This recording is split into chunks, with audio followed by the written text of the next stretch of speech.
yüz binlerce adamın kanı pahasına kazanılan meşrutiyetimizi mahvediyor. Yerine yine istibdadı ikame etmek üzere İstanbul'da o şehre Bizans'ın yıldız burcunda ikamet eden baykuş, insan kanı emmekten,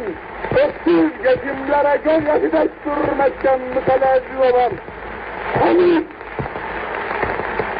600 senelik muhteşem, muzaffer bir milletin tarihini, ecdadının namusunu lekeleyen o insan kıyafetindeki canavar,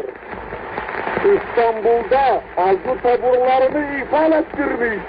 para mukabilinde namuslarını satan o alçaklar da şair muti askerleri cebren ve tav'an isyanlarda iştirak etti.